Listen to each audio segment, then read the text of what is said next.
ساتویں آیت سے تلاوت بھی ہے اور ترجمہ بھی، ٹھیک ہے؟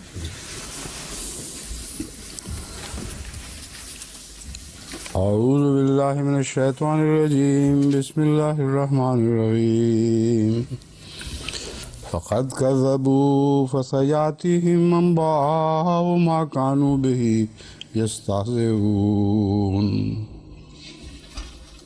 أولم يروا إلى الأرض كم أنبتنا فيها من كل زوج كريم إن في ذلك لآية وما كان أكثرهم مؤمنين إن ربك لهو العزيز الرحيم وإذ نادى ربك موسى أن ائت القوم الظالمين قوم فرعون ألا يتقون قال رب إني أخاف أن يكذبون ويضيق صدري ولا ينطلق لساني فأرسل إلى هارون ولهم علي ذنب فأخاف أن يقتلون قال كلا فاذهبا بآياتنا إنا معكم مستمعون فأتيا فرعون فقولا إنا رسول رب العالمين أن أرسل معنا بني إسرائيل قال ألم نربك فينا وليدا ولبثت فينا من عمرك سنين وفعلت فعلتك التي فعلت وأنت من الكافرين قال فعلتها إذا وأنا من الضالين ففررت منكم لما خفتكم فوهب لي ربي حكما وجعلني من المرسلين وتلك نعمة تمنها علي أن عبدت بني إسرائيل قال فرعون وما رب العالمين قال رب السماوات والأرض وما بينهما إن كنتم موقنين قال لمن حوله ولا تستمعون قال ربكم ورب آبائكم الأولين قال إن رسولكم الذي أرسل إليكم لمجنون قال رب المشرق والمغرب وما بينهما إن كنتم تعقلون قال لئن اتخذت إلها غيري لأجعلنك من المسجونين قال ولو جئتك بشيء مبين قال فات به إن كنت من الصادقين فألقى عصاه فإذا هي ثعبان مبين ونزع يده فإذا هي بيضاء للناظرين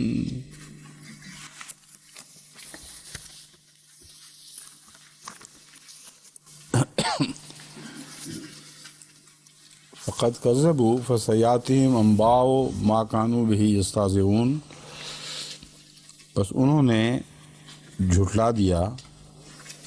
فقد كذبوا کہ دو معنی ہو سکتے ہیں، دو طرز میں معنی ہو سکتے ہیں۔ ایک یہ کہ پس انہوں نے جھٹلا دیا ہے، اور دوسرا یقیناً انہوں نے جھٹلا دیا۔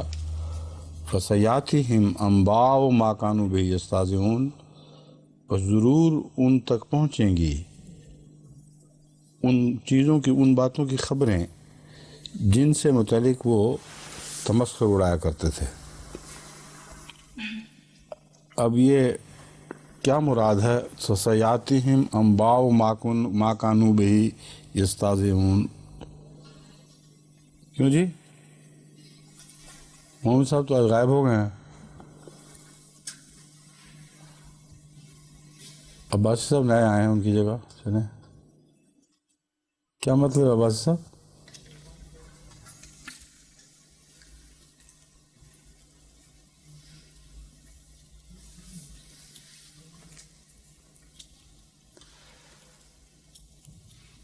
شمس صاحب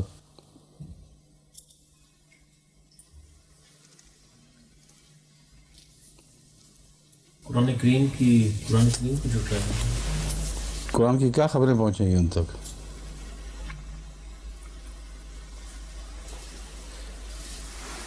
یہاں پیشگوئیاں مراد ہیں جو ان کے عذاب کے متعلق ہیں، اور وہ تمسخر میں باتوں باتوں میں ان کو اڑایا کرتے تھے کہ لا کے دکھاؤ تو صحیح کہاں گیا وہ عذاب، پتھر برساؤ کچھ آسمان سے، کچھ ہم سے کرو اگر تم سچے ہو. تو ان کی خبریں پہنچیں گی سے مراد یہ ہے کہ جب اللہ تعالیٰ کی طرف سے عذاب کا فیصلہ ہو جاتا ہے تو اس کا گھیرا تنگ ہونے لگتا ہے، اس کی علامتیں ظاہر ہونے لگتی ہیں، اور وہی چیز جس کو یہ مذاق میں اڑایا کرتے تھے اس کی خبریں سننے لگیں گے کہ یہ واقعہ وہاں ہو گیا، یہ واقعہ وہاں ہو گیا. اور چونکہ اس صورت کے متعلق میں نے آغاز ہی میں کہا تھا کہ یہ یوم موعود سے تعلق رکھنے والی باتوں کے ساتھ خصوصیت سے تعلق رکھتی ہے، اس لیے اس وقت جو احمدیوں کی دشمن سوسائٹی کے ساتھ ہو رہا ہے بین ہی یہی تصویر ہے کہ ان کو خبریں ملیں گی ان چیزوں کی اب جن کو وہ جھٹلا دیا کرتے تھے، اور آئے دن اخباروں میں یہ خبریں چھپ رہی ہیں.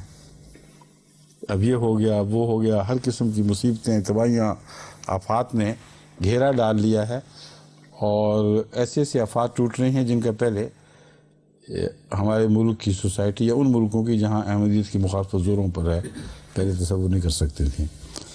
تو خبریں ملنے کا یہ مطلب ہے اولم یروا الی الارض کم انبتنا فیہا من کل زوج کریم، کیا انہوں نے زمین کی طرف نہیں دیکھا کہ ہم نے اس میں ہر قسم کے معزز جوڑے پیدا فرمائے ہیں. انبتنا اگائے ہیں لفظ اس کا ترجمہ ہے. ان فی ذالک الآیہ وما کان اکثرهم مومنین، یقیناً اس میں ایک بہت بڑا نشان ہے مگر اکثر لوگ ایمان لانے والے نہیں. وَإِنَّ رَبَّكَ لَهُوَ الْعَزِيزُ الرَّحِيمُ، اور یقیناً تیرا رب ہی ہے جو غالب بزرگی والا اور بار بار رحم فرمانے والا ہے. حصہ ایک رہتا ہے وما یاتہم من ذکر من الرحمن محدث الا کانوا عنہ معرضین کے بعد یہ آیت تھی جو میں نے تلاوت کی تھی اور اس کا ترجمہ کیا، فقد کذبوا فسیاتہم انباء ما کانوا بہ یستہزئون. اس کے بعد ہے اولم یروا الی الارض کم انبتنا فیہا من کل زوج کریم. اس کا کیا تعلق ہے اس مضمون سے؟ قرآن کریم کی کوئی آیت بھی مضمون سے جو جس کا بیان ہو رہا بے ربط نہیں ہوتی. بعض دفعہ فوری طور پر اسی آیت سے مضمون کا تعلق ہوتا ہے، یا بعض دفعہ اس سے پہلی گزری ہوئی آیات سے اس کا تعلق بنتا ہے.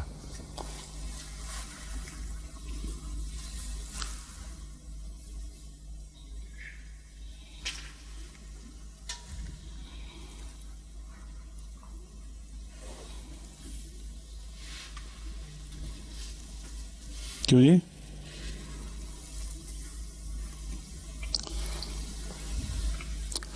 اشرف صاحب بڑی دیر سے آپ نہیں بولے، کچھ میرے خیال فکر مند ہیں اپنی بیگم کے متعلق، ہیں؟ کیا حال ہے ان کا اب؟ ٹھیک ہے، پہلے سے بہتر ہے کافی؟ ہاں بہتر ہے، لیکن درد ان کے بڑی ہو رہی ہے. درد بہت ہے؟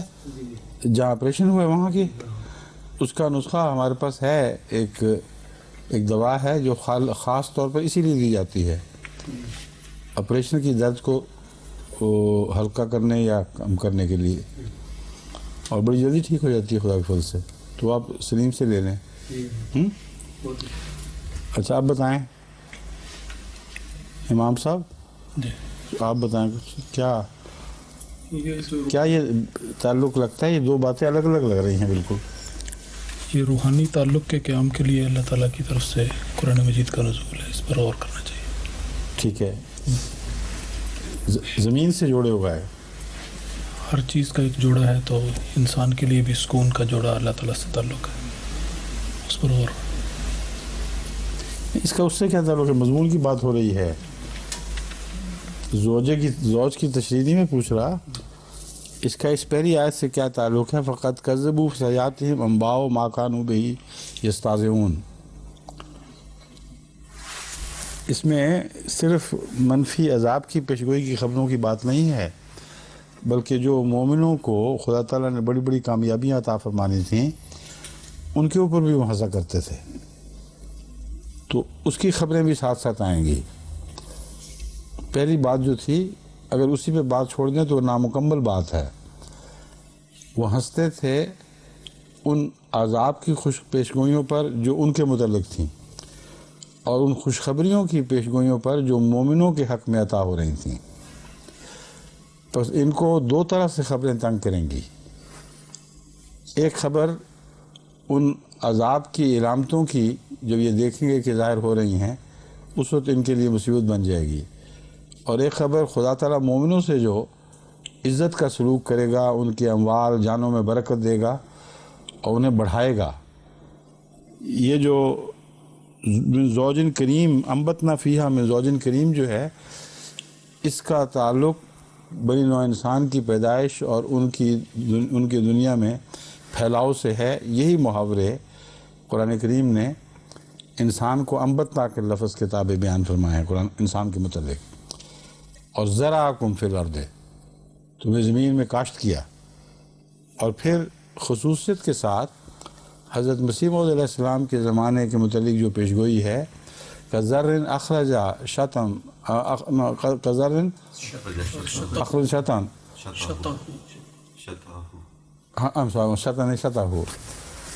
شطہ، اس پیشگوئی میں سارا زمین سے اگنے کا اور اس کے پرورش پانے کا اور نشو و نما پانے کا، اور غیظ و غضب کے دشمنوں کے غیظ و غضب کے باوجود اس کا بڑھتے چلے جانا یہ مذکور ہے. تو اس لیے یہ دو باتیں الگ الگ اور بے تعلق نہیں ہیں. انباء سے ہی تعلق ہے، خبر سے ہی تعلق ہے. ان کو یہ خبریں بھی ملیں گی کہ مومنوں کا کھیت تو خوب نشو و نما پا رہا ہے، اور زوج کریم اور ازواج کریم مل رہے ہیں ان کو، اور ہم مارے جا رہے ہیں اور ہمارے اوپر طرح طرح کی مصیبتیں پڑ رہی ہیں. کیوں امام صاحب واضح ہوگی بات؟ ٹھیک ہے. اولم یروا الی الارض، یہ اسی طرح ہے اولم یروا انا ناتی الارض ننقصها من اطرافها.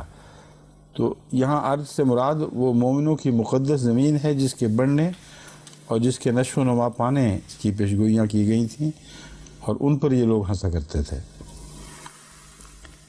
ان فی ذالک لآیہ، تبھی فرمایا اس میں تو ایک نشان ہے بہت بڑا. اس متضاد سلوک میں جو بالکل مختلف ہے، ایک مومنوں کے دشمنوں سے ہو رہا ہے، ایک مومنوں کے ساتھ اللہ تعالیٰ کا سلوک ہو رہا ہے، اس میں ایک بہت بڑا نشان ہے. تم دیکھتے کیوں نہیں؟ وما کان اکثرهم مومنین، مگر بدنصیب لوگ اکثر ایسے ہیں جو ایمان لانے والے ہی نہیں. مومنین کا مطلب ہے وہ ارادہ کیے بیٹھے ہیں کہ ہم نے ہرگز ایمان نہیں لانا. وَإِنَّ رَبَّكَ لَهُوَ الْعَزِيزُ الرَّحِيمُ، اور یقیناً یہ تیرا رب ہی ہے جو غالب ہو کر رہے گا. هو العزیز الرحیم، وہ بہت بزرگی والا غالب ہے جس کے غلبے میں عزت پائی جاتی ہے، اور رحیم ہے، بار بار رحم فرمانے والا بھی ہے. اس لیے اگر تم نے وقت سے فائدہ اٹھانا ہے تو اس خدا کی طرف لوٹو اور خدا کے رحم سے مایوس نہ ہو، تو اللہ تعالیٰ تمہیں بھی وہی عزتیں دے گا، وہی برکتیں دے گا جو مومنوں کو عطا کی جاتی ہیں. اب حضرت موسیٰ کا ذکر شروع ہوتا ہے. وَإِذْ نَادَىٰ رَبُّكَ مُوسَىٰ، انے تھے، اور جب اللہ تعالیٰ نے یا تیرے رب نے موسیٰ کو بلایا اور یا آواز دی، یہ کہتے ہوئے انیت القوم الظالمین، کہ ظالموں کی قوم کی طرف جا۔ کون ظالم؟ قوم فرعون، وہ لوگ جو فرعون کی قوم ہیں۔ الا یتقون، کیا وہ تقوی اختیار نہیں کریں گے؟ قال رب انی اخاف ان یکذبون، اس نے کہا، موسیٰ نے جواب دیا، رب انی اخاف ان یکذبون، اے میرے رب میں ڈرتا ہوں کہ وہ مجھے جھٹلا دیں گے۔ وَيَضِيقُ صدری، اور میرا سینہ تنگی محسوس کرتا ہے، گھٹاؤ میں ہے۔ وَلَا يَنطِلُقُ لِسَانِي، اور میری زبان چلتی نہیں۔ فَأَرْسِلْ إِلَىٰ ہارون، پس تو ہارون کی طرف رسالت بھیج، یعنی میری بجائے ہارون کو اپنا نبی بنا کے بھیج دے، رسول بنا دے۔ اب اس کا جواب بڑا دلچسپ ہے۔ اب یہ نہیں، ابھی بات ختم نہیں ہوئی، اور بات اندر سے نکلنی ہے ابھی، اور وہ یہ نکلتی آخر پہ، وَلَهُمْ عَلَيَّ ذَنبٌ فَأَخَافُ أَن يَقْتُلُونِ، میں تو ان کا گنہگار ہوں، مجھ پر ان کا ایک خون ہے، اس لیے مجھے ڈر ہے کہ انہوں نے مجھے قتل بھی کر دینا ہے۔ تو فائدہ کیا اس رسالت کا کہ ذاتی قتل ہو جانا ہے، تو ہاتھ کیا آئے گا؟ بڑی مضبوط دلیل قائم کی ہے موسیٰ نے، شروع سے لے کے آخر تک بڑا مضبوط کیس بلڈ کیا ہے۔ اور جواب کیا ہے؟ قال کلا، میں ہرگز نہیں، ہرگز نہیں سے کیا مراد ہے؟ تیری دعوت کلیت نامنظور، بلکہ نہیں، یہ مراد ہے کہ تیرے خوف بے معنی اور بے حقیقت ہے۔ جن خدشات کا تو نے ذکر کیا ہے اور جو دلائل اپنے خلاف دیے ہیں، وہ سارے میں رد کرتا ہوں۔ ہاں، جہاں تک دعا کا تعلق ہے، یہ کہے بغیر کہ قبول ہو گئی، فرمایا فَاذْهَبَا بِآيَاتِنَا، اب اکیلے کا خطاب دو میں تبدیل ہو گیا، پس تم دونوں جاؤ بِآيَاتِنَا۔ کلا کا یہاں ذکر اس لیے ضروری تھا، کلا کا فرمانا یہاں، کہ یہ نہ کوئی سمجھے کہ خدا تعالیٰ حضرت موسیٰ کے متعلق واقعتاً ڈر گیا تھا کہ ان کی قوم جو ہے وہ ان کو نقصان نہ پہنچائے۔ ایک تو کلا کے یہ معنی ہیں، دوسرے فَاذْهَبَا میں اس کا رد ویسے ہی موجود ہے، کیونکہ بھائی تو نہیں بچا سکتا تھا ان کو فرعون سے۔ تو کلا سے مراد دراصل یہ ہے کہ تمہارے خدشات سب بے حقیقت ہیں، ان کی کوئی قیمت نہیں ہے۔ ہاں، ہم تمہاری استدعا کو قبول فرماتے ہیں، بھائی کو ساتھ بھیجیں گے۔ فَاذْهَبَا بِآيَاتِنَا إِنَّا مَعَكُمْ مُسْتَمِعُونَ، پس تم دونوں ہی خطرے میں ہوگے، صرف تم ہی نہیں، لیکن ہم تمہارے ساتھ رہیں گے، ایسا کہ سننے والے، خوب سننے والے ہیں، تمہاری ہر بات کو ہم سن رہے ہوں گے، ہر دعا کو ہم قبول کریں گے۔ سننے کا معنی یہاں سننے اور قبول کرنے کے ہیں۔ فاتحہ فرعون، پس تم دونوں فرعون کے پاس جاؤ، فقولا، اور تم دونوں یہ کہو، انا رسول رب العالمین، ہم دونوں، رسول کو رسولین نہیں فرمایا بلکہ رسول و رب العالمین ہیں، ہم دونوں ایک ہی رسالت کے حامل ہیں، ہم دونوں کا ایک ہی منصب ہے اور ایک ہی مقصد کو لیے ہوئے ہیں، اس لیے ہم دونوں اجتماعی طور پر ایک رسول کے طور پر تمہارے پاس آ رہے ہیں۔ کیا رسول کس بات کے ہیں؟ ان ارسل معنا بنی اسرائیل، کہ ہمارے ساتھ بنی اسرائیل کو بھیج دے۔ قال الم نربک فینا ولیدا،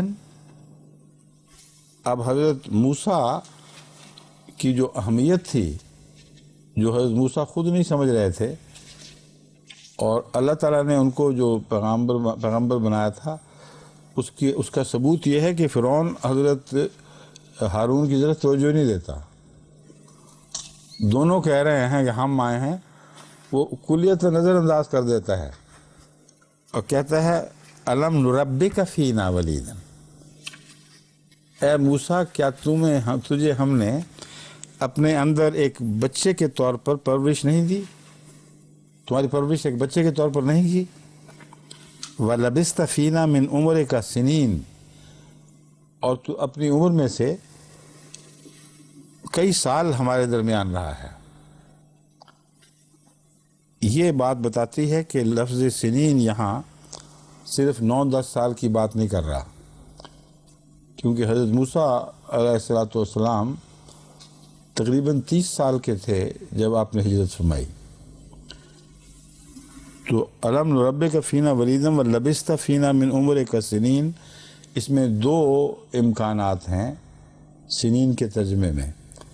اگر لغت کی سختی سے پابندی کی جائے تو 9 سال کے لگ بھگ یہ وقت عمر بنے گی، جس کا یہ مطلب ہو سکتا ہے کہ کچھ عرصہ تک تو یہ رہے محل میں اور وہیں تربیت ہوئی، اس کے بعد ان کو نکال دیا گیا، اور جب یہ پھر رہے ہیں گلیوں میں تو محل سے نہیں آتے اس وقت، یہ صاف ظاہر ہے، اور محل کی خبریں بھی نہیں ہیں ان کو۔ اس وقت کوئی اور آ کے محل والا ان کو خبریں دیتا ہے، مگر محل والوں سے تعلق قائم ہو چکا تھا۔ اس لیے اگر ہر لفظ کو غور سے دیکھیں تو چونکہ قرآن کریم کا کوئی لفظ بھی بے وجہ اختیار نہیں فرمایا جاتا، اس لیے چھوٹی سی بات سے بعض لمبی لمبی کہانیاں، واقعات کھل کر سامنے آ جاتے ہیں۔ بس حضرت موسیٰ علیہ السلام کی تربیت تمام اس عرصے تک جب تک یہ واقعہ ہوا ہے فرعون کے محل میں نہیں ہوئی۔ ایک عرصے کے بعد جیلسیز نے یا بعض باتوں نے آپ کو وہاں سے نکلنے پہ مجبور کیا ہے، اور وہ جیلسی یہ بھی ہو سکتی ہے کہ ایک ماں جس نے آپ کو لیا تھا وہ بغیر اولاد کی تھی، اور بعد میں دوسری ماؤں کے بچے پیدا ہو گئے ہیں اور فرعون کے وارث آ گئے ہیں، تو پہلے جو اس نے نرم رویہ اختیار کیا تھا اس کی اب مزید ضرورت باقی نہیں رہی۔ اس لیے وہاں کچھ ایسے حالات ہوئے ہوں گے، کچھ ایسی نامناسب حرکتیں ہوئی ہوں گی جس کی وجہ سے حضرت موسیٰ نے یا ان کی اس والدہ نے جنہوں نے پالا تھا ان کو والدہ کی طرح یا اپنایا تھا، انہوں نے یہی مناسب سمجھا ہوگا کہ تم یہاں سے چلے جاؤ۔ پھر وہ انہی کوارٹروں میں پلے ہیں جن کوارٹرز میں بنی اسرائیل رہا کرتے تھے۔ تو اس نے پوری صحیح بات کی ایگزیکٹلی کہ کیا تو ہمارے درمیان ایک چھوٹے سے بچے کے طور پر پیدا نہیں ہوا، اور ہم نے پھر تمہاری تربیت کر کے تمہیں ایک کھیل کود کی عمر تک نہیں پہنچایا جہاں تم 9-10 سال کی عمر کو پہنچ گئے تھے۔ اس سے پتہ چلتا ہے کہ یہ فرعون وہی فرعون ہے جس کے دور میں حضرت موسیٰ پیدا ہوئے ہیں، کوئی دوسرا فرعون نہیں ہے، اور اس نے آپ کا بچپن دیکھا ہوا ہے، اور فرعون کا لڑکا جو حضرت موسیٰ سے چھوٹا ہو وہ یہ نہیں کہہ سکتا کہ کیا تو ہمارے درمیان پیدا نہیں ہوا اور تجھے ہم نے اس طرح نہیں پالا۔ تبھی میں اس کو جو رامسیس II کو یہ فرعون سمجھتا ہوں۔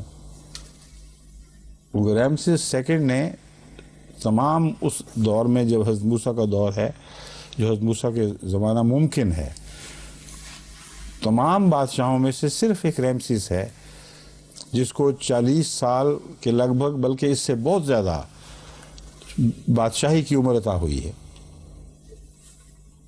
اور یہ خیال کہ ایک فرعون کے وقت میں حضرت موسیٰ پیدا ہوئے اور دوسرے کے وقت میں واپس لوٹے، یہ بالکل غلط ہے، کیونکہ حضرت موسیٰ کی پیدائش اور اس فرعون کے آنے میں جو اس کا بیٹا تھا اس کے درمیان تقریباً 60-70 برس کا فاصلہ ہے۔ فرعون جو رامسیس ہے وہ 90 سال کی عمر میں مرا ہے، جس کی لاش کو یہ تسلیم کیا جاتا ہے کہ یہ اسی فرعون کی لاش ہے۔ اس پہ تحقیقات ہو رہی ہے بہرحال۔ اختلافات بھی ہیں، مگر ریمسیز سیکنڈ 90 سال کا تھا جب مرا، اور اس کی لاش کے تمام حلیے اور آثار، اس کا بڑھاپے کے سارے نشانات، اس کے دماغ کی رگوں کو خشک ہو جانا، اور آخری 20-30 سال تقریباً بستر پہ رہنا، اور اس لائق نہ ہونا کہ حکومت براہ راست کر سکے، یہ ساری باتیں اس کی ممی سے ماہرین نے پڑھ لی ہیں، اور اس میں ان باتوں میں کوئی شک نہیں۔ جو اس کا بیٹا تھا وہ جس وقت آیا ہے اس سے بہت پہلے حضرت موسیٰ واپس آ چکے ہیں، اور جو ان کو مخاطب کر رہا ہے وہ کہتے ہیں ہمارے سامنے تو پیدا ہوا ہے، جس کا مطلب ہے کہ وہ چونکہ چھوٹی عمر میں اس کی تاج پوشی ہوئی تھی، بیان کیا جاتا ہے کہ وہ 9-10 سال کا تھا جب اس کی تاج پوشی ہوئی، اور حضرت موسیٰ کی پیدائش سے کچھ پہلے سے وہ بادشاہ بنا ہوا تھا، اور جب بادشاہ بن چکا ہے تو یہ قانون کہ بچے ختم کیے جائیں یہ اس نے اس عمر میں ہی کروایا تھا، یا بعض کا خیال ہے کہ اس سے پہلے بادشاہ نے یہ جاری کیا تھا جو اس کے بعد جاری رہا۔ تو اس لیے ریمسیس II کے سوا حضرت موسیٰ کے واقعات کسی اور فرعون کے عمر کے سلطنت کے دور میں فٹ ہوتے ہی نہیں اور ہو سکتے ہی نہیں۔ پھر حضرت موسیٰ کا یہ کہنا کہ میں نے قتل کیا ہوا ہے، وہ ہمیں قتل کروا دے گا، صاف بتا رہا ہے کہ آپ کو ہرگز یہ علم نہیں، جیسا کہ بائبل نے بیان کیا ہے کہ خدا نے کہا تھا کہ وہ بدل گیا ہے۔ آپ کو تبدیلی کا کوئی علم نہیں تھا، آپ کی واپسی تبدیلی کے ساتھ کوئی بھی تعلق نہیں رکھتی کہ وہ فرعون بدل گیا ہے۔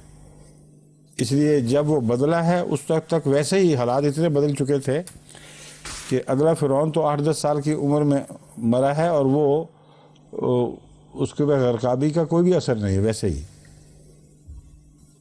بس بہت سے ایسے دلائل ہیں، قوی دلائل، جن کی روح سے ہمیں جو عام جو مشہور کہانیاں ہیں ان سے ہٹنا پڑے گا، اور قرآن کریم کا یہ بیان اس بات کو خوب کھول رہا ہے کہ لبثت فینا من عمرک سنین، کیا تو ہمارے سامنے پیدا نہیں ہوا اور ہمارے گھروں میں تربیت نہیں پائی، اور 9-10 سال کی عمر تک کیا ہم نے تیری پرورش نہیں کی؟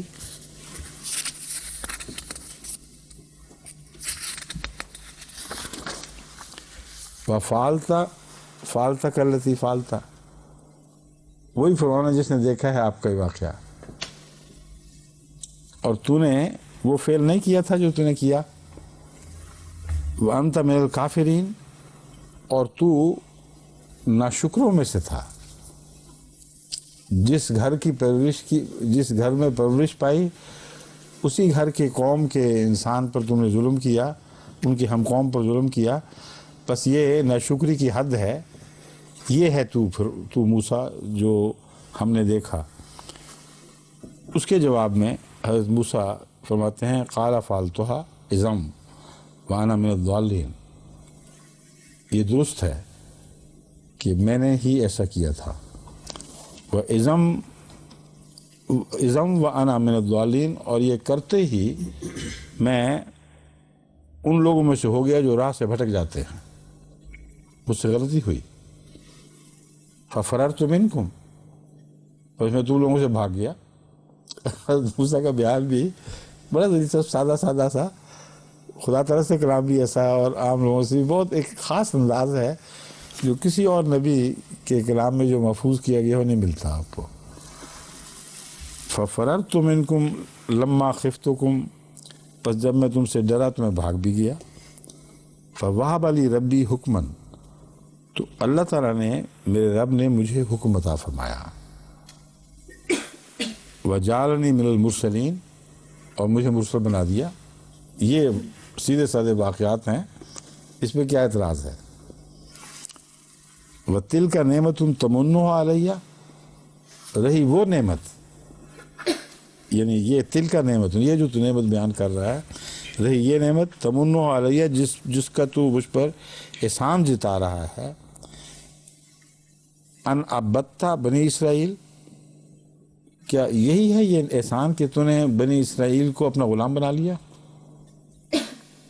میری ساری قوم کو تو نے غلام بنا لیا، اور ایک تیرے ہم قوم کو مارنے کے نتیجے میں تو اتنا غصہ کر رہا ہے اور مجھے ناشکرہ کہہ رہا ہے، اور اپنا حال یہ ہے کہ ہماری ساری قوم ان کی نسلوں کو اپنا غلام بنا بیٹھے ہو۔ اس پر فرعون کہتا ہے، فرعون وما رب العالمین، اب آ گیا ہے جس نے کہا تھا خدا تعالیٰ نے مجھے، میرے رب العالمین نے مجھے بنایا ہے، رب العالمین بہر ربی کا لفظ آیا، رب العالمین نہیں، مگر باہر ہاں پہلے شروع میں وہ ٹھیک ہے، نہیں میں اس آیت میں دیکھ رہا تھا کہ مجھے میرے رب نے حکم عطا کیا، وہ میرے رب کا ہے، تو وہ جو آغاز میں تھا کہ رب العالمین نے بنایا ہے ہم دونوں کو رسول، اس کے متعلق قال فرعون وما رب العالمین، اب یہ بتاؤ ہمیں کہ رب العالمین ہے کیا چیز؟ قال رب السماوات والارض وما بینہما، اب حضرت موسیٰ ہی جواب دے رہے ہیں اکیلے، قالانی اب آ رہا، حضرت موسیٰ نے کہا رب السماوات والارض، آسمانوں اور زمین کا رب، وما بینہما، اور جو کچھ بھی ان کے درمیان ہے، ان کنتم موقنین، اگر تم یقین کرنے والوں میں سے ہو۔ اس آیت سے یہ بھی استنباط ہوتا ہے کہ حضرت موسیٰ علیہ السلام کو بھی اور غالباً دوسرے تمام انبیاء کو بھی کائنات کا اتنا سا علم ضرور دیا گیا ہے کہ جو تم ستارے وغیرہ اجرام دیکھ رہے ہو سب کچھ یہی نہیں ہے، ان کے درمیان اور بھی بہت سی چیزیں ہیں۔ وما بینہما کا جو مضمون ہے یہ وہی الہی سے تعلق رکھنے والا مضمون ہے، اس کے بغیر از خود اس زمانے کے لوگوں کو کچھ سمجھ نہیں آ سکتی تھی، نہ آئی، نہ ان کے ذکر میں کچھ ملتا ہے۔ قال لمن حولہ الا تستمعون، اب وہ کیسا زبردست ہے نقشہ ڈرامہ یہ اس وقت جو ہو رہا ہے، وہ موسیٰ کو جواب دینا سمجھتا ہے کہ اس کو میں کیا جواب دوں، یہ کیسی بیوقوف والی بات ہے، سن رہے ہو نا یہ کیا کہہ رہا ہے، الا تستمعون، آج کل بھی لوگ اس طرح ہی کرتے ہیں، سنا نہیں تم نے یہ کیا کہہ رہا ہے، دیکھو ذرا۔ قال ربکم ورب آبائکم الاولین، اور موسیٰ نے اس کی توجہ ہی نہیں کی، وہ کیا آنٹ شنٹ بک رہا ہے، کہتے ہیں ربکم ورب آبائکم الاولین، وہ تمہارا بھی رب ہے اور تمہارے پہلے آباء کا بھی رب ہے۔ قال ان رسولکم الذی ارسل الیکم لمجنون، اس نے کہا یہ جو رسول تمہاری طرف بنا کے بھیجا گیا ہے یہ تو پکا پاگل ہے، کیسی کیسی باتیں کر رہا ہے۔ قال رب المشرق والمغرب وما بینہما، اور زیادہ بڑھا دیا چڑھانے کے لیے، گویا کہ چڑھانے کے لیے باتیں کر رہے ہیں، مقصد چڑھانا تو نہیں تھا، مگر لگتا یہ ہے کہ فرعون اور بھی زیادہ پاگل ہوتا جائے گا غصے میں۔ انہوں نے کہا مشرق کا بھی رب ہے، مغرب کا بھی رب ہے، اور جو کچھ مشرق اور مغرب کے درمیان ہے ان سب چیزوں کا رب ہے۔ ان کنتم تعقلون، اگر تم عقل رکھتے ہو۔ تو مجنون کا جواب اس طرح دیا ہے، اس نے رب کے ذکر میں وما بینہما کے ذکر میں پاگل کہا تھا، تو حضرت موسیٰ کہتے ہیں وہ مشرق اور مغرب تو تم سمجھتے ہو آسمان زمین نہ صحیح، جو ان کے درمیان ہے ان کا بھی وہی رب ہے، لیکن اگر تم عقل رکھو پھر تمہیں سمجھ آئے گی، تو تم بے عقلے ہو، میں نہیں ہوں۔ مگر بڑے انداز سے بغیر اشتعال دلانے کے آپ نے یہ بات حقیقت حال فرما دی۔ قال لئن اتخذت الہا غیری لاجعلنک من المسجونین، اس نے کہا کہ اگر تو نے میرے سوا کوئی معبود پکڑا تو میں تجھے ضرور قیدیوں میں ڈال دوں گا۔ اجعلنک من المسجونین، مسجونین میں سے بنا دوں گا مراد نہیں ہے، اردو میں تو اس کا کوئی بھی معنی نہیں بنے گا، مسجونین میں سے بنا دوں گا، اس لیے مراد ہے، اور عربی محاورے کا یہی مطلب ہے، یقیناً میں تجھے قیدیوں میں ڈال دوں گا، تو پھر قیدیوں میں شمار ہوگا، آزادوں میں شمار نہیں رہے گا۔ قال اولو جئتک بشیء مبین، فرمایا حضرت موسیٰ نے کہا کیا اس صورت میں بھی کہ ہم کوئی کھلی کھلی چیز تیرے سامنے پیش کریں. اب فرعون نے وہاں بات کو جو ختم کر دی تھی اس کو حضرت موسیٰ علیہ السلام نے جاری کیا ہے اور ایک اور طرف موڑ دیا ہے کہ ہمارے دعوے کو تو جھٹلا رہا ہے، لیکن نشانات کے ساتھ کیا کرے گا، کیونکہ ہم کچھ دلائل بھی لے کے آئے ہیں، کچھ نشان بھی ساتھ لائے ہیں. قال فاتح بھی ان کنت من الصادقین، اس نے کہا اچھا لاؤ. پھر فرعون میں کچھ تھوڑی بہت عقل آج کل کے لوگوں سے زیادہ تھی، یہ ماننا پڑے گا. دیکھیں سارے دور بھی تکبر بھی ہے، سب کچھ ہے، لیکن کچھ نہ کچھ آزادی ضمیر کا حق بھی دیتا چلا جا رہا ہے. تو کہتا ہے اچھا ٹھیک ہے، اگر کوئی نشان ہے تو لاؤ. فَأَلْقَىٰ عَصَاهُ فَإِذَا هِيَ ثُعْبَانٌ مُبِينٌ، اس نے اپنا سوٹا پھینکا تو اچانک یہ ایک صاف دکھائی دینے والا اژدہا بن گیا. وَنَزَعَ يَدَهُ، اور اس نے اپنا ہاتھ کھینچ کر باہر کیا. فَإِذَا هِيَ بَيْضَاءُ لِلنَّاظِرِينَ، تو وہ دیکھنے والوں کو سفید دکھائی دینے لگا. مراد نہ وہ چھوٹا سانپ بنا تھا، نہ وہ ہاتھ عملاً کچھ اس میں تغیر ہوا تھا.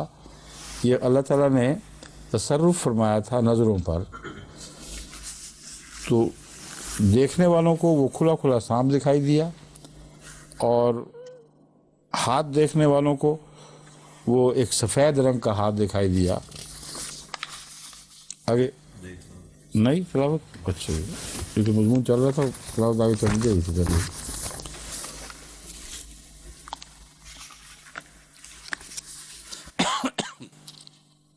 اعوذ باللہ من الشیطان الرجیم، بسم اللہ الرحمن الرحیم.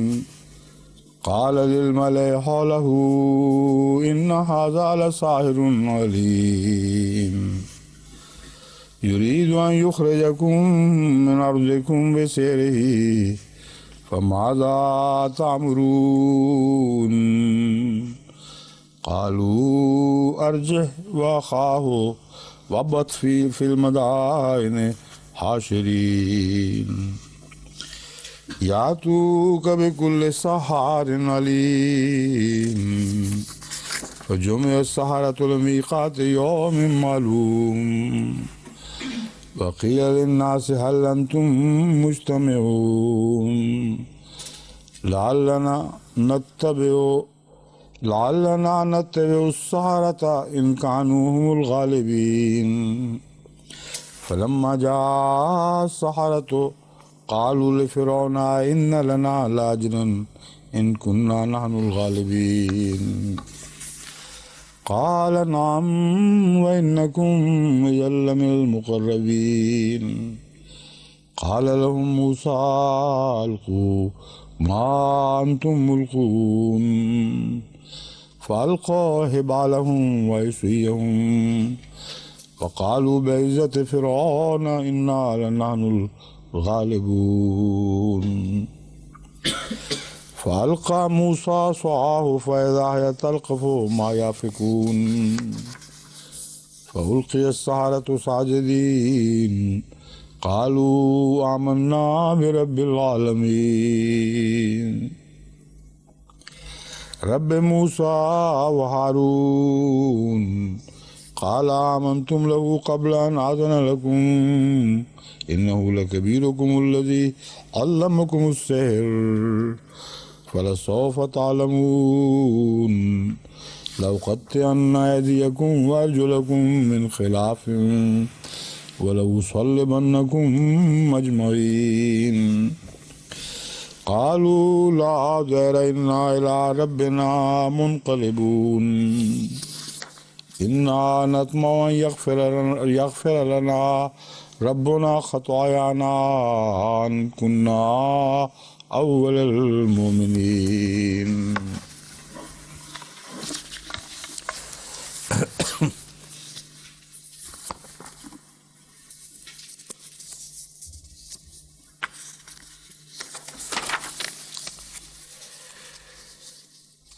نزا یدہ فیضا ہے بیدار الناظرین، اس نے اپنا ہاتھ باہر نکالا تو وہ دیکھنے والوں کو سفید دکھائی دیا۔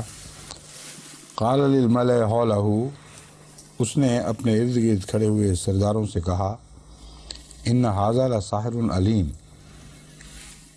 یہ شخص کوئی جادوگر معلوم ہوتا ہے اور وہ بھی اچھا علم رکھنے والا۔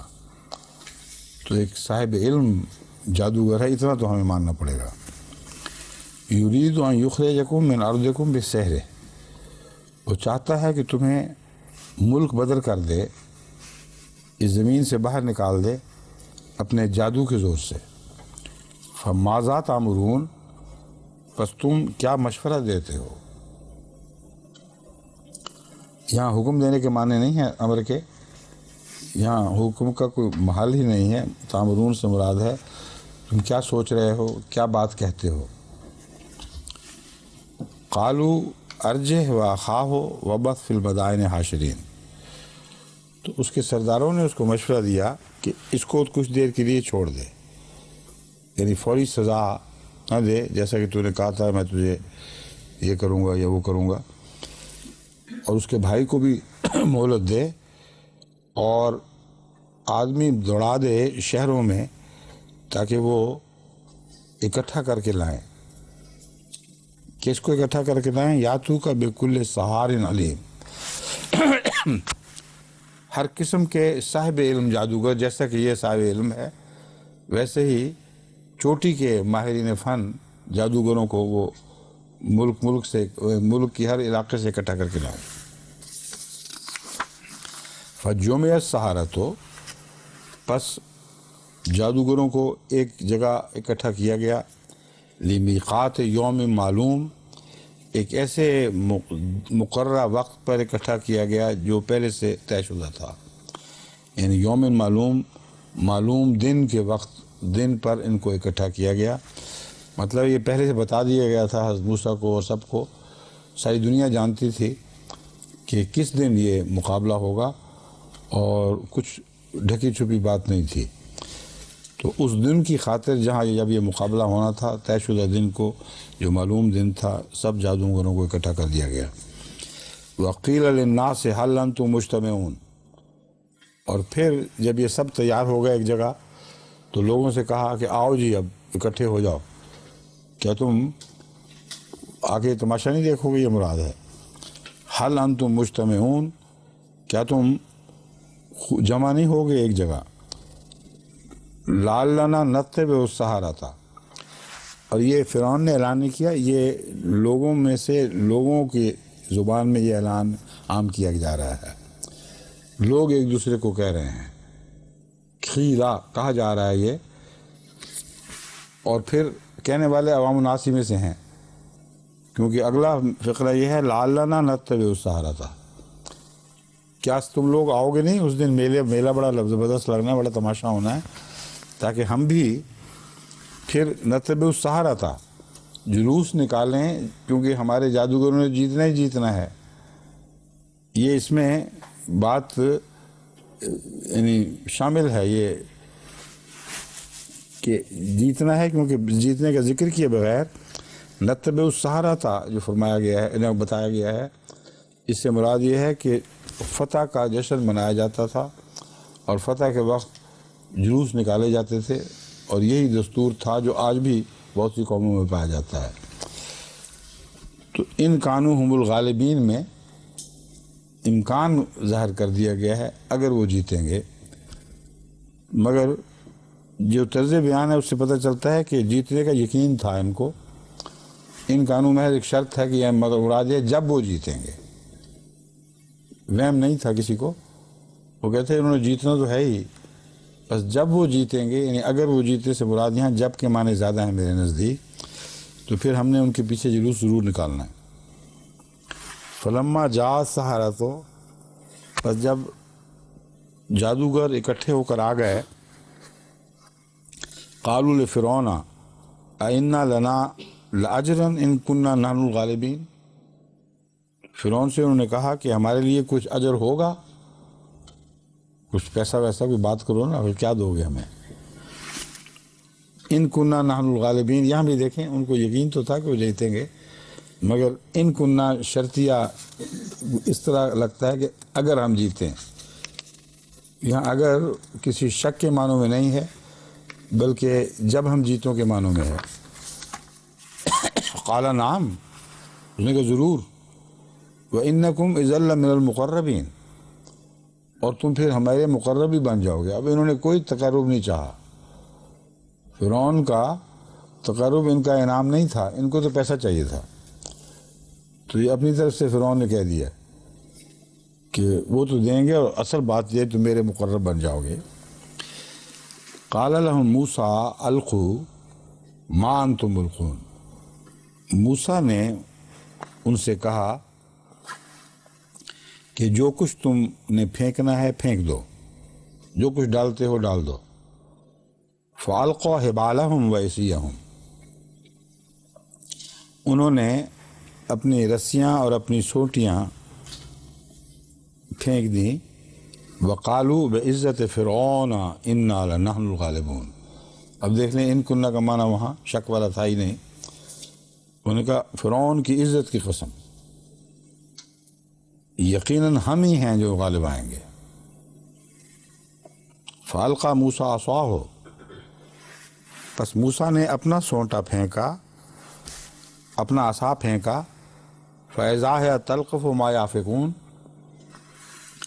تو وہ جو جھوٹ گھڑا ہوا تھا اس جھوٹ کو وہ کھانے لگا، یعنی سوٹیوں کو رسیوں کو نہیں کھا رہا تھا بلکہ انہیں جو فریب گھڑا ہوا تھا اس فریب کو وہ سوٹا کھانے لگا۔ وَأُلْقِيَ السَّحَرَةُ ساجدین، بس جادوگر اس وقت سجدے میں گرا دیے گئے۔ مطلب یہ ہے کہ ان کا سجدے میں گرنا ان کا کسی خاص ارادے کے نتیجے میں نہیں تھا، اتنا عظیم الشان معجزہ انہوں نے دیکھا کہ اس معجزے کی طاقت سے گویا وہ خود سجدے میں پھینک دیے گئے، سجدے کی حالت میں گرا دیے گئے۔ وہ معجزہ یہ تھا کہ جادو کے زور سے جو وہ رسیاں بناتے تھے، جیسا کہ قرآن کریم میں دوسری جگہ خوب کھول کر یہ مضمون بیان فرما دیا گیا ہے، وہ رسیاں واقعتاً سانپ نہیں بنا کرتی تھیں، نہ وہ سوٹیاں نسبتاً بڑے سانپ بن جایا کرتی تھیں، بلکہ سحروا اعین الناس سے، قرآن فرماتا ہے وہ آنکھوں پر دم کیا کرتے تھے، آنکھوں پر جادو کیا کرتے تھے۔ تو موسیٰ کے سوٹے نے جو جھوٹ نکلا ہے وہ یہ آنکھوں کا جادو ہے، حقیقت میں تو وہ سوٹیاں ہی تھیں، جب جھوٹ نکلا گیا تو پیچھے کیا نظر آیا؟ سوٹیاں خالی، تو یہ مراد نہیں تھی وہ سوٹیاں کھا گیا یا رسیاں کھا گیا، مراد یہ ہے وہ ان کا افق کھا گیا، ان کے جھوٹ کا پردہ چاک کر دیا اور وہ جھوٹ سب پر کھل گیا۔ لوگوں کو اچانک وہ سانپ اور بڑے بڑے اژدہا جو بھی بنائے گئے تھے وہ رسیاں اور سوٹوں دکھائی دینے لگے، اس کے سوا ان کی کوئی حقیقت نہ تھی۔ یہ جو انہوں نے دیکھا ہے تو یہ ایک ایسا بڑا نشان ہے جس کو مسمرزم کرنے والے سب سے بہتر سمجھتے ہیں، کیونکہ جب وہ نشان ظاہر کیا گیا جادوگروں کی طرف سے تو حضرت موسیٰ بھی ڈر گئے تھے، انہوں نے دیکھ لیا تھا کہ یہ واقعتاً ان چیزوں کو سانپ اور سپولیاں دیکھ رہا ہے، اور یہ مسمرزم کا قانون ہے ذہنی طاقت کا کہ جس پر ایک دفعہ کوئی چیز کسی دوسرے کا ذہن میں غالب آ جائے وہ از خود اس چکر کو توڑ ہی نہیں سکتا، پھر بعض ساری عمر کے لیے مفلوج ہو جاتے ہیں۔ بعض لوگوں نے ایسے جادوگروں پر مقدمہ بھی کیا ہے جنہوں نے ٹیلی ویژن میں تماشا دکھاتے وقت ان کو بلا لیا معصومیت میں، ان پر ایک دفعہ اپنا اثر ڈال دیا، وہ کہتے ہیں ہم ساری عمر کے لیے ہماری ذہنی طاقتیں مفلوج ہو گئی ہیں۔ تو انہوں نے جو نشان دیکھا تھا وہ موسیٰ کے دماغ کا نشان نہیں تھا، وہ بالائی طاقت کا نشان تھا، کیونکہ یہ ناممکن تھا کہ موسیٰ اپنی طاقت سے ان کے جادو کو توڑ کر، جبکہ ایک دفعہ جادو سے مسحور ہو چکا ہو، باقی سب کی آنکھوں سے بھی وہ جادو توڑ دے۔ یہ وہ اتنا بڑا نشان تھا کہ گرا دیے گئے، ان کے پاس کوئی اور چارہ ہی نہیں تھا کہ اوندھے منہ سجدے کی حالت میں گرا دیے جائیں۔ قالوا آمنا برب العالمین، انہوں نے کہا ہم رب العالمین پر ایمان لاتے ہیں، کہ اسی کی طاقت، اسی کا کرشمہ ہے، اور وہ رب موسیٰ و ہارون بھی ہے، یعنی ان کی صداقت پر بھی ایمان لاتے ہیں کہ ان کا تعلق اسی رب سے ہے جو رب العالمین ہے۔ فرعون بولا، اب وہاں صبح کی تو اس کی بڑی سخت ہوئی ہوگی نا، اتنے بڑے مجلس میں اتنی دور دور سے بلائے گئے، سارے ملک سے اکٹھے کیے گئے، اور آنن فانن ان کا جادو ٹوٹ کے ختم ہو گیا، تو اس پر تو اپنی صبح کی چھپانے کے لیے اب ان پہ برستا ہے، کہتا ہے قال آمنتم لہ قبل ان آذن لکم، اس پر ایمان لے آئے ہو پیشتر اس کے کہ میں حکم دوں، رب العالمین نہیں، ابھی بھی میں ہی ہوں جو ساری طاقتوں کا سرچشمہ ہے۔ انہ لکبیرکم الذی علمکم السحر، یقیناً یہ تمہارا بڑا ہے جس نے تمہیں جادو سکھایا ہے۔ اب یہ بات اتنی لغو ہے، ابھی وہ کہہ رہا ہے کہ 8-9 سال تک تو ہماری استاد کھیلے کودے، پھر دوڑ گئے ہم سے ڈر کے مارے، اس نے مخفی آ کے ان کو جادو کب سکھا دیا تھا؟ تو صاف کھل جاتی ہے بات کہ وہ سٹ پٹا گیا ہے، غصے کے اظہار میں یوں ہی بکواس شروع کر دی ہے جس میں کوئی بھی معقول بات نہیں، حالانکہ پہلے اچھی بلی عقل والی باتیں کر رہا تھا، بظاہر کچھ نہ کچھ منطق تو تھی، اب اتنا سٹ پٹا گیا، کہتا ہے یہی ہے جس نے تمہیں جادو سکھایا۔ اب یہ نہیں کہا تم سے سیکھا ہوا ہے، کیونکہ اگر تم سے سیکھا ہوا تھا تم پہ غالب کیسے آ گیا؟ فَلَسَوْفَ تَعْلَمُونَ، پس تم ضرور عنقریب جان لو گے، لَأُقَطِّعَنَّ أَيْدِيَكُمْ وَأَرْجُلَكُمْ مِنْ خِلَافٍ وَلَأُصَلِّبَنَّكُمْ أَجْمَعِينَ، میں تمہارے ہاتھ پاؤں مخالف سمتوں سے کاٹ دوں گا، اور میں تم سب کو سولی پر لٹکا دوں گا۔ اور ہاتھ پاؤں تو اس لیے کاٹے جاتے ہیں کہ ایک لمبی ذلیل زندگی انسان بسر کرے، سولی پر لٹکا کے تو وہ زندگی ختم ہو گئی، تو غصے سے کھول رہا ہے، ایک بات کرتا ہے، پورا پیاس نہیں بجھتی ایک اور شروع کر دیتا ہے، تو مخبوط الحواس ہوا ہے، مگر نشان اس نے بھی بہت بڑا دیکھ لیا اصل میں۔ اگر یہ نشان سے مروب نہ ہوا ہوتا تو اس نے حضرت موسیٰ کو وہیں اور حضرت ہارون کو کھڑے کھڑے چنوا دینا تھا، لیکن ان پر بھی کوئی روب نہیں ڈال سکا جو جادوگر تھے۔ قالوا لا ضیر، انہوں نے کہا کوئی مذائقہ نہیں، انا الی ربنا منقلبون، ہم نے تو اپنے رب ہی کی طرف لوٹ کے جانا ہے، کل کی جگہ آج بھیج دو ہمیں، چونکہ ہمارا رب ہے اس لیے ہمیں کوئی مذائقہ نہیں، ہمارے ساتھ وہ اچھا سلوک فرمائے گا۔ انا نطمع ان یغفر لنا ربنا، ہم تو یہ طمع رکھتے ہیں کہ ہمارا رب ہم سے بخشش کا سلوک فرمائے، ہماری خطائیں معاف فرما دے۔ ان کننا اول المومنین، اس لیے کہ ہم پہلے ایمان لانے والوں میں سے ہیں۔ پہلے ایمان لانے والے یہاں ایک تو یہ معنی بھی ہو سکتے ہیں کہ سب بنی اسرائیل میں سے انہوں نے اپنے آپ کو پہلا سمجھا ہے، لیکن دوسرا معنی یہ ہے کہ جس شان کے ساتھ ہم اب ایمان لائے ہیں، تمام بھری مجلس میں سارے ملک کی گواہی کے سامنے، آنکھوں کے سامنے، فرعون کے شدید غیظ و غضب کا مقابلہ کرتے ہوئے، اس کی کچھ بھی پرواہ نہ کرتے ہوئے، تو یہ تو یقیناً اول المومنین والی نشانی ہے۔ تو ہم خدا سے اب یہ چاہتے ہیں کہ وہ ہم سے مغفرت کا سلوک فرمائے، اس لیے کہ ہمیں مومنوں کے سرتاج ہونے کا فخر میں ہو گیا ہے، ان کا سر خیر ہونے کا فخر میں نصیب ہو گیا ہے۔ ہم پہلے ہیں مقام اور مرتبے میں ان سب ایمان لانے والوں سے جو حضرت موسیٰ پر ایمان لائے ہیں۔ آگے تلاوت جی چند آیتوں کا ہی ہوگا صرف۔ اعوذ باللہ من الشیطان الرجیم، بسم اللہ الرحمن الرحیم۔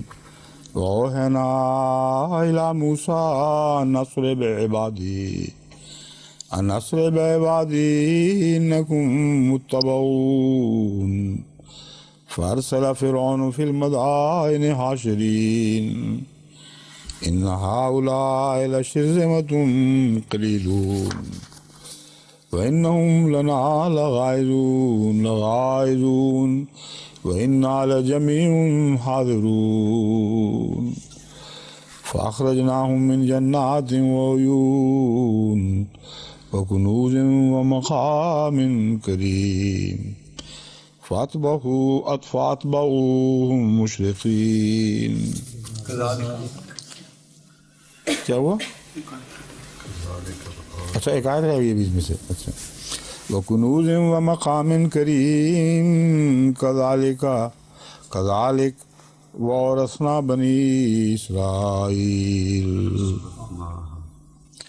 وَأَوْرَثْنَاهَا بَنِي إِسْرَائِيلَ. میں نے ہا کے بغیر اورثنا پڑھا تھا. ہاں ٹھیک ہے. كَذَلِكَ وَأَوْرَثْنَاهَا بَنِي إِسْرَائِيلَ. میں اس کو دیکھ رہا تھا نچلی آیت وہاں ختم کرنا چاہیے کہ یہاں ختم ہو جاتی ہے بات. اگلی آیت کے بعد دوسری بات شروع ہو جائے گی. پھر تو آج کے سبق میں یہ عورت صناحات تک ہی بات چلے گی. وَأَوْحَيْنَا إِلَىٰ مُوسَىٰ أَنْ أَسْرِ بِعِبَادِي إِنَّكُمْ مُتَّبَعُونَ. اور ہم نے موسیٰ پر وحی فرمائی کہ رات کو کسی وقت ہمارے بندوں کو یہاں سے لے چل اور یقیناً تمہارا پیچھا کیا جائے گا. یہ جو مضمون ہے سارا یہ بہت مختصر بیان کیا جا رہا ہے خلاصتاً، کیونکہ اس کے بعد قرآن کریم نے جو ان دونوں واقعات کے درمیان کے رونما ہونے والے واقعات، پیدر پہ نشان، فرعون کا ان کو دیکھنا اور پھر انکار کرتے چلے جانا، یہ سب دوسری جگہ بیان فرما دیا ہے. لیکن یہاں ایک نسبتاً مختصر طور پر واقعات کو سمیٹ کر بیان کیا جا رہا ہے. وَأَوْحَيْنَا إِلَىٰ مُوسَىٰ یعنی اس واقعہ کے گزرنے کے بعد پھر فرعون نے پورے ارادے باندھے ہیں کہ ان کو خراب کرے. تو پیشتر اس کے کہ فرعون یہ کارروائی کرتا، اللہ نے پہلے ہی موسیٰ کو وحی کر دی تھی اور فرمایا تھا کہ تمہارے ساتھ کچھ ہونے والا ہے، اور جب ہجرت کا وقت آئے گا تو رات کے وقت ہجرت کرنا، اور تمہاری پیروی بھی کی جائے گی. پیروی کا مطلب ہے تمہارا تتبع کر کے تمہیں پکڑنے کی کوشش کی جائے گی. فارسل فرعون فی المدائن حاشرین. بس فرعون نے مختلف شہروں میں اکٹھے کرنے والے آدمی بھیج دیے. یہ جو اکٹھے کرنے والے ہیں یہ فساد کی نیت سے اور حضرت موسیٰ اور ان کے ماننے والوں کو کلیتاً صفحستی سے معدوم کرنے کے ارادے کے ساتھ ہیں. اور یہ صاف پتہ چل رہا ہے کہ بڑا سخت ڈر چکا ہے حضرت موسیٰ سے. جو نشان اس نے دیکھے کہ جادوگر بھی اس طرح دورے پڑ گئے، اس پر اس کو ہاتھ ڈالنے کی ضرورت نہیں ہو رہی، اور تیاری چاہتا ہے کہ سارے ملک سے فسادی اکٹھے ہوں اور سارے ملک کی اجتماعی طاقت کو استعمال کیا جائے اور ان کو یہ کہہ کر ابھارا جائے کہ یہ کچھ بھی نہیں. جس طرح وہ بیان کرے گا کچھ بھی نہیں، تو پھر اتنے اکٹھے کرنے کی کیا ضرورت ہے. یہی جماعت احمدیہ کے متعلق بھٹو صاحب کہا کرتے تھے کہ یہ چھوڑے سے چند لوگ یہ دیکھو ہمیں غصے دلا رہے ہیں. اور پھر اتنی تیاری، اتنا پروپیگنڈا، سارے علاقوں میں نمائندے بھیجے ہوئے، وہاں سے آدمی اکٹھے کیے ہوئے. اور یہی حال اس کا بھی تھا، ضیاء کا بھی. کہتے تھے کہ ہیں تھوڑے، تھے بھی تھوڑے، کہتے تھے کہ بے طاقت ہیں مگر تھے بھی بے طاقت، اس کے باوجود ڈرتے بھی تھے. کچھ خطرہ محسوس کرتے تھے کہ کچھ اجنبی سے لوگ ہیں، کوئی بات ہے ضرور. تو اس وقت کے فرعون نے بھی وہی حرکتیں کی تھیں جو اس زمانے کے فرعون نے کی ہیں. اس نے کہا ان ہؤلاء لشرذمۃ قلیلون. یہ تو ایک معمولی سی حقیر سی جماعت ہے. اب دیکھ لیں یہ واقعات بین ہی ہوئے ہیں اس زمانے میں، بس یہ استنباط کی یوم موعود کی باتیں کر رہی ہے یہ سورہ اور حوالے پرانے دے رہی ہے. یہ بالکل صحیح استنباط ہے.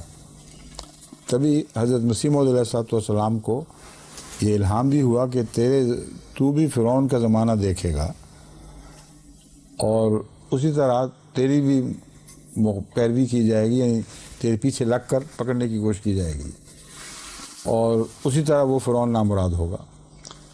اور حضرت مسیح علیہ السلام نے اس الہام کی کہیں بھی یہ تشریح نہیں فرمائی کہ میری زندگی میں مجھ پر یہ واقعات آئیں گے، بلکہ یہ فرمایا ہے کہ بعد میں کسی زمانے میں یہ حالات پیدا ہوں گے۔ اور حضرت مسلم موعود نے باوجود اس کے کہ مسلم موعود کی پیشگوئیاں آپ کے متعلق تھیں، اپنے اوپر نہیں لگایا اس کو، بعد والی بات کی توثیق اس طرح فرمائی کہ یہ واقعی جو مسیح علیہ السلام کے الہامات ہیں ان کا تعلق مستقبل سے مسیح علیہ السلام کی زندگی سے نہیں تھا، اور نہ میری زندگی سے ہے، بلکہ بعد میں یہ حالات پیدا ہوں گے۔ اب دیکھ لیں کہ کس طرح وہ بعد میں وہ حالات ہوئے، اور اس میں آپ کے بعد آنے والے دونوں خلیفہ انوالو ہوئے ہیں۔ سب سے پہلے حضرت خلیفہ مسیح ثالث، اور اس طرح اکٹھا کیا گیا تھا وہاں اور مجلس لگائی گئی، اور اس کے بعد پھر بعد میں میری باری آئی، تو پھر وہ سارے واقعات جو رونما ہو چکے ہیں آپ کے سامنے ہیں۔ تو نقشہ جو فرعون کے زمانے کا کھینچا جا رہا ہے، بین ہی یہی نقشہ اس زمانے میں دہرایا گیا ہے۔